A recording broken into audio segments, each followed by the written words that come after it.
Yang menjaga Islam namung Allah Subhanahu wa taala. Makanya Sayyidina Umar itu kalau disuruh mikir Islam itu gak mau betul. Masyhur itu dalam tarikh. Umar mimpin itu sukses, banyak futuhat. Singkat cerita akhirnya orang tuh kelangenan, wah kalau Umar meninggal kayak apa. Sehingga Abdullah bin Umar setiap jalan-jalan tuh dibully, kalau sekarang dibully. Ya Abdullah bin Umar, bapak kamu itu gimana? Sudah sepuh mau meninggal kok tidak suksesi. Kalau saja ada orang penggembala kemudian meninggalkan kambingnya di hutan, kamu anggap orang yang mudoyik enggak, menyia-nyiakan kambing itu enggak? Ya iya, kata Abdullah bin Umar. Apalagi amru hadil umat ini mau ditinggal gelanggang, nanti suatu saat Umar meninggal. Mbok yo suksesi supaya jelas. Logika itu diaturkan ke Umar radhiyallahu anhu, ke Sayyidina Umar. Pertama Umar agak tertarik dengan logika itu. Lama-lama beliau marah. Tidak jadi.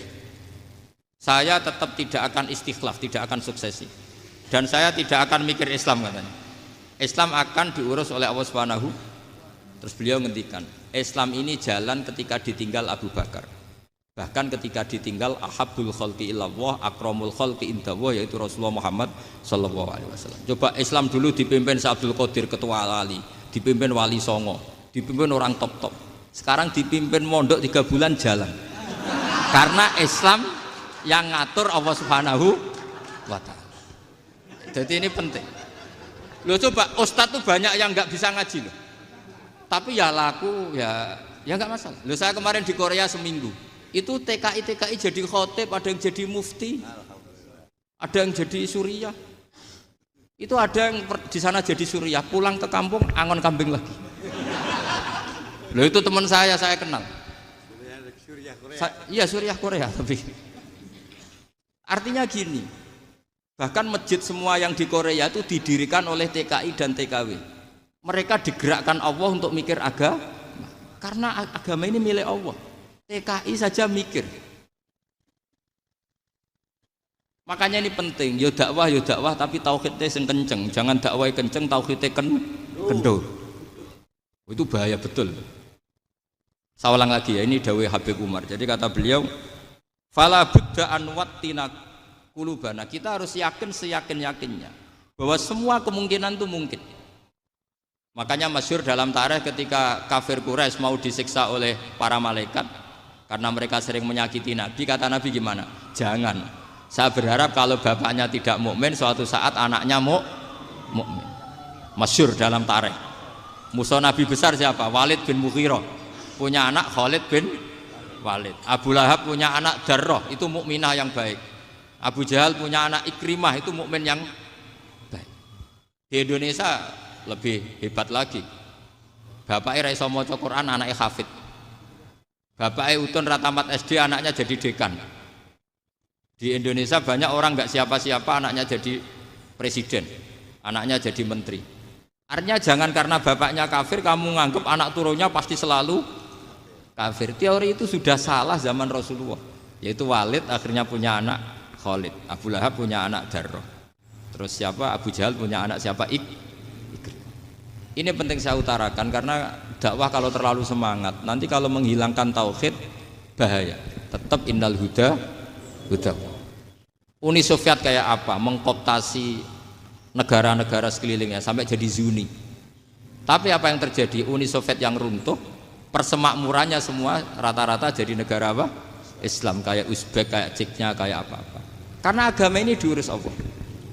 Sehingga kalau tapi kamu ngitmai agama nggak apa-apa. Makanya istilahnya Habib Umar khodamah itu pelayan, nggak apa-apa. Kita ngitmai agama itu nggak apa-apa. Dengan ngitmai terus mikir nggak apa-apa. Tapi jangan mikir yang merasa kalau kita mati, wah nanti agama ini kukut karena saya mati. Kamu itu siapa? Agama Islam ini tidak pernah dipasrahkan kamu. Diurus oleh Allah Subhanahu wa ta'ala sendiri.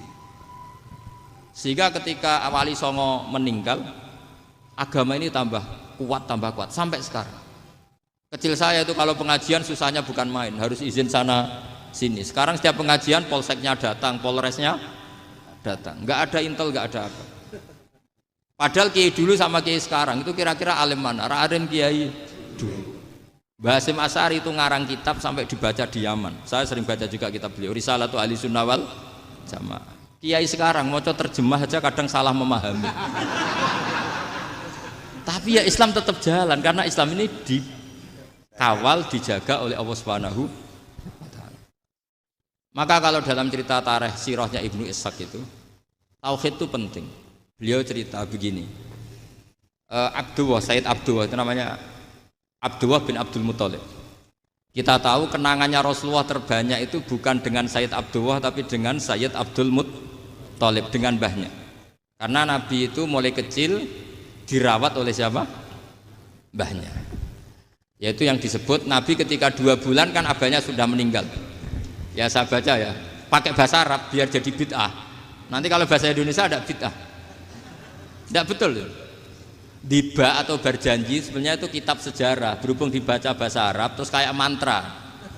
Terus yang belakang mau nyenggai soleh aleh, sehingga kubu sebelah bilang itu khurafat dan bid'ah. Coba diterjemah ini, coba nanti saya baca bahasa Arab.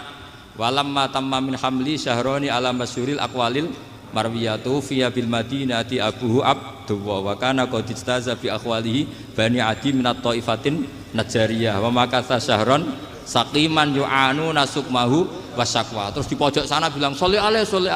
Pasti kubu sebelah yang liwat, wah itu khurafat bid'ah karena dianggap mantra. Padahal artinya coba sampean baca bahasa Indonesia. Ketika hamil Rasulullah umur 2 bulan, abahnya meninggal di kota Abwa. Kota Abwa adalah kota keluarga besar ibunya Sayyid Abdullah. Kebetulan pas ke sana beliau sakit sampai 1 bulan dirawat. Bid'ahnya di mana kalau diterjemah? Wong itu kitab tarikh. Makanya saya nggak tahu yang membid'ah-bid'ahkan tiba itu karena tadi. Tapi sampean juga ikut salah karena nyenggai sholawatan tok itu. Jadi makanya saya bilang tadi kalau bahasa Arab bid'ah, kalau sudah terjemah tidak bid'ah karena kelihatan kalau itu hanya kitab tarikh. Loh, coba bid'ahnya di mana? Wa ba'du fa'aqulu wa Muhammad bin Abdullah bin Abdul Muthalib bin Hashim. Itu kalau diterjemahkan, kamu harus tahu siapa nama Muhammad. Muhammad punya abah siapa? Rasulullah Muhammad Abdullah. Punya abah siapa? Abdul Mut. Punya abah siapa? Hashim. Coba baca gitu di kubu sebelah. Oh iya gitu. Berhubung kok baca bahasa Arab. Wa ba'du faqulu wa Muhammad bin Abdullah bin Abdul Muthalib bin Jadi itu hanya salah baca saja itu. Maksudnya salah yang ngukumi, bukan salah yang baca, salah yang apa? Ngukumi. Sayyid Abdullah ini orang yang tauhidnya sangat kuat. Sayyid Abdul Muthalib lebih kuat lagi. Saya cerita sedikit betapa pentingnya tauhid. Ketika pasukan Abraha bawa pasukan gajah mau menyerang apa? Ka'bah.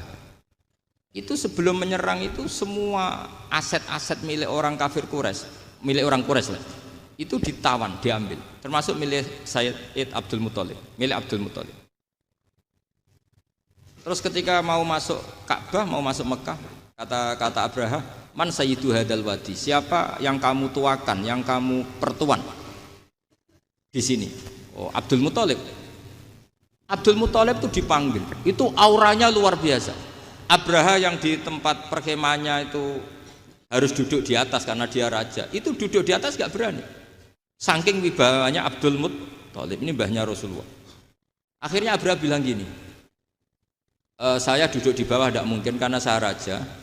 Kamu duduk jejer saya tidak mungkin karena nanti umat saya kecewa karena raja kok disaingin gitu.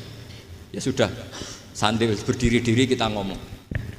Akhirnya Sayyid Abdul Muthalib tadi diomongin gini, saya itu tidak ingin merusak orang-orang Mekah, orang-orang Quraisy. Saya hanya kecewa punya tempat ibadah dikencingi, diberakin sehingga saya mau merubuhkan Ka'bah. Tapi dengan damai, nggak ada perang. Apa jawabnya Abdul Muthalib? Lucu. Gak apa-apa, Ka'bah kamu robohkan silakan, gak apa-apa. Yang penting unta saya yang kamu sita kembalikan. Harta saya yang 100 unta kamu sita kamu kembalikan. Itu Abraha kagetnya bukan main. Kaget karena kamu itu pemimpin apa? Tadi saya hormat kamu karena kamu tak anggap orang hebat. Hadhil Ka'bah dinu abaika, ini Ka'bah itu agama kamu. Pas saya hancurkan kok kamu tenang-tenang saja. Padahal pas mau saya hancurkan kamu tenang-tenang saja, malah tanya unta kamu itu gimana? Apa jawabnya Abdul Muthalib? Inna lihadal baiti robban hamahu. Sebab Ka'bah itu ada yang punya dan pasti akan melindungi Ka'bah. Tapi kalau unta itu milik saya, ini urusan saya, ini unta. Jadi Jadi inna lihadzal baiti rabban hamahu itu tidak milik saya, itu ada yang punya, ya sudah biar yang punya aja yang jaga, itu tidak urusan saya. Akhirnya onta dikembalikan, aman deh, untung double. Terus akhirnya dia ke Ka'bah, fa'akhudha bi halaqatil bab, karena dulu apa itu halaqatil bab, karena dulu itu yang dipakai apa itu pegangan itu bentuknya apa, bulat, makanya diistilahkan halaqah apa, bulat. Kalau sekarang halaqah ilmiah itu seminar. Halaqah itu buruhi lain lagi. Iya. Pegang terus bilang gini, kata Abdul Muthalib, ya Allah, Ka'bah ini mau dihancurkan oleh Abraha, Ka'bah ini milik kamu. Saya mau ke gunung, mau melihat apa yang kau lakukan terhadap orang yang mau merusak Ka'bah. Terus Abdul Muthalib bilang ke umatnya, wa ya qaumi, ayo kita ke gunung melihat ma fa'ala rabbuna, apa yang akan dilakukan Tuhan kita terhadap orang yang mau menghancurkan Ka'bah. Jadi santai saja, santai. Terus Abdul Muthalib naik gunung sama orang-orang Quraisy. Abraha datang mau merusak Ka'bah, terus terjadi alam taro kaifa fa'ala rabbuka bi ashabil fil. Itu melihat. Dan betul Ka'bah dijaga Allah. Islam juga gitu. Ketika Islam dikooptasi Uni Soviet, semua ulama, semua wali perasaannya hanya nunggu kehancuran Uni Soviet, karena pasti agama ini dijaga Allah. Saya setiap sholat, setiap munajat ketika baca Rabbana lakal hamdu bil samawati wa mil'ul ardi. Dulu saya iskal itu janggal. Ya Allah, engkau zat yang layak dipuji, yang pujian itu memenuhi langit dan bumi. Pikiran saya kalau bumi ateis itu mujinya kayak apa. Tapi Masya Allah ketika saya datang di Korea, bumi ateis, ternyata di sana banyak masjid, banyak tasbih, bahkan ada sakduna di sana. Karena Allah sudah ngendikan lakal hamdu mil'us samawati wa mil'ul ardi. Dan sekarang nyata, semua bumi ateis, bumi apa saja, ada tasbihnya, ada tahmidnya. Makanya sadaqallahul adzim ketika ngendikan sanurihim ayatina fil afaq walladzi arsala rasulahu bil huda dinil haqqi liyuzhirahu 'alad dini kulli. Makanya saya mohon sekali bahwa agama ini harus kamu khidmah. Tapi enggak boleh kamu pikir. Atau dibaliklah, khidmah maka memikir. Tapi tidak usah GR bahwa agama ini diserahkan sampean. Saya juga enggak ridho. Agama kok diurus orang-orang kayak gini, kayak apa nasibnya? Jadi ini penting, karena rata-rata kiai alim itu tidak jelas. Terus oleh orang-orang yang nggak pernah ngaji itu, wah ini nggak jelas, nggak tegas. Islam itu harus tegas. Maksudnya tegas itu kayak apa? Tegas itu di wilayah kita. Kalau istri kamu mau diperkosa orang itu boleh tegas, itu wilayah kamu. Tapi kalau hidayat itu wilayahnya Allah Subhanahu wa Ta'ala, kita tidak pernah tahu. Bahkan yang sudah Islam saja, nyuwun sewu, itu nggak ada jaminan mati husnul. Kita tahu dalam sejarah Sa'labah itu dapat gelar hamamatul masjid, merpatinya masjid. Tapi kita tahu akhirnya Sa'labah itu apa? Su'ul khotimah. Sampai dalam Islam selalu diajarkan ya muqallibal qulub tsabbit qalbi ala din. Jadi kalau kita sendiri saja masih ingin selalu husnul khotimah, agak ada ruang untuk mudah menvonis orang lain. Makanya saya salut sekali ketika Habib Umar menulis kita semua ini mengkhidmati hadal kaun. Dan selalu berharap bisa saja suatu saat orang yang sedang kafir bisa saja suatu saat muslim. Nah soal kalau yang sama yang harbi menyerang kita ya tarung. Kalau artinya kalau yang merangi kita ya kita wajib perang, kalau enggak ya habis kita. Seperti kita lakukan ketika diserang Belanda. Tapi ketika mereka musta'man, dhimmi, mu'ahad, orang-orang kafir yang mau berdamai dengan kita ya kita damai. Sebagaimana yang dilakukan Rasulullah SAW ketika berdamai dengan kafir Quraisy yang dipimpin Suhail bin Amr, masyhur itu dalam tarikh. Singkat cerita kan Sayyidina Ali ini pernah konflik sama orang Khawarij. Kata Sayyidina Ali, ya sudahlah, namanya kita musuhan, kita tidak usah ketemu, pakai mediator, kata Sayyidina Ali.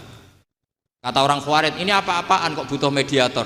Nggak ada Qur'annya, ada hadisnya. Kira-kira kalau Sayyidina Ali orang Jawa, nggak ada apa tidak tahu. Walhasil Sayyidina Ali akhirnya baca ayat wa in khiftum shiqaqa bainihima fab'atsu hakaman min ahli wa hakaman min ahliya. Jika suami istri tengah konflik, maka yang keluarga suami kirim mediator, yang keluarga perempuan juga kirim. Terus kata Sayyidina Ali, wa amru ummati Muhammad a'dhamu min amri rajulin wa imra'atin. Kalau suami istri saja ketika konflik butuh mediator, apalagi ini kelompok besar pasti lebih butuh mediator. Akhirnya lalu mediatornya siapa? Kata Sayyidina Ali, ya siapa saja yang penting baik. Ditunjuk seseorang, diprotes sama orang Khawarij, ini orang nggak kredibel. Oh, terus Sayyidina Ali marah-marah. Rasulullah itu pernah berdamai dengan orang, bahkan orang itu kafir, yaitu Sulhul Hudaybiyah. Nabi itu berdamai dengan orang yang bernama Suhail bin Amr ketika itu kafir. Makanya ini menunjukkan bahwa musolahah ma'al kufar itu boleh demi kelangsungan bernegara, berbangsa. Kamu tidak usah meragukan reputasi NU. Ketika dulu kafirnya kafir harbi zaman Belanda, ya Mbah Hasim fatwa apa? Jihad. Jadi jangan kira tidak tegas, kita tegas sekali, justru kita yang punya masa lalu tegas. Tapi kepada siapa dan dalam konteks apa? Paham ya? Terus ini penting sekali untuk dijernihkan. Ini saya baca berikutnya nanti, tidak supaya tahqiq, saya syukur sekali, saya tadi sekaligus minta ijazah sama Habib Umar dan memang saya ngaji ini lama sama teman-teman alumni Yaman. Cuma belum pernah ketemu mu'alifnya. Tadi saya ketemu minta ijazah itu dan beliau senang sekali, bahkan sempat bikin tulisan di kitab saya ini. Sama tidak perlu baca, karena kalau bisa ya biasa, kalau tidak bisa malu ya sudah, tidak usah baca sudah. Terus ini kata beliau, ini masih saya teruskan.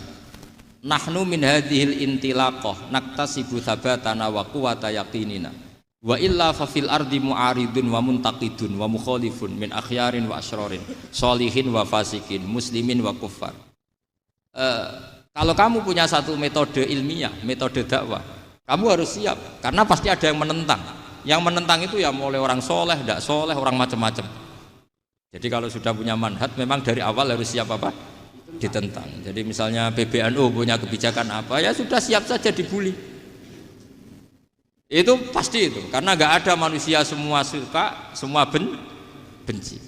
Kata beliau, anta in kunta fi syakkin min hadzal maslak wal manhaj fattabi man sita wasaha angka ghaniyah wa in kunta ala yaqinin annahu al huda wa mirasun nubuwah wa annahu haqiqatu tarjamatil ahdi ma'rab fala tata'atsar min kalami ahadin yakunu mangkana. Jadi intinya kita mengawal Islam secara rahmatanil alamin itu justru kita berharap menjadi simpatik dan menjadikan mereka menjadi Islam. Jangan ketika simpatik dianggap gak tegas. Saya masih ingat betul dawuh Mbah Mun, hak sekseni, kata beliau. Saya masih ingat kalimatnya sekseni. Aku ra tegas itu berdasar ayat laisalaka minal amri syai'un aw yatuba alaihim aw yu'adzibahum. Karena potensi sosial itu bisa rubah. Orang yang sekarang kawan kamu bisa saja suatu saat jadi musuh. Yang sekarang musuh kamu bisa saja suatu saat jadi kawan. Terus kamu ngambil sikap tegas dalam sesuatu yang nggak stabil seperti ini, lalu tegas itu kan nggak pada tempatnya. Makanya yang seperti ini kata Allah pakai asa. Asa itu menawa-menawa. Asa wahu ayyaj'ala bainakum wa bainal ladzina adaitum minhum mawaddah. Bisa saja orang yang sekarang musuhan dengan kamu suatu saat dijadikan mawaddah. Kamu udah mawaddah itu saling mengasihi. Kamu udah usah tanya wallahu qadir, kata Allah, karena Allah mampu. Jadi dalam hukum-hukum sosial Allah seringnya bilang apa? Asa. Misalnya wa asa an takrahu syai'a wa huwa khairul lakum wa asa an tuhibbu syai'a wa huwa syarrul lakum. Karena masalah sosial ini semuanya asa, yang pernah tahu siapa? Bisa saja sekarang saya Rois Suriah, nanti SK-nya nggak turun lagi, tapi saya tidak apa-apa. Bisa saja nanti santri 10 tahun dipimpin 3 bulan, nggak apa-apa. Bolak-balik nggak apa-apa. Saya tidak akan kecewa karena masya Allahu kana wa malam yasa lam yakun. Assalamualaikum warahmatullahi wabarakatuh.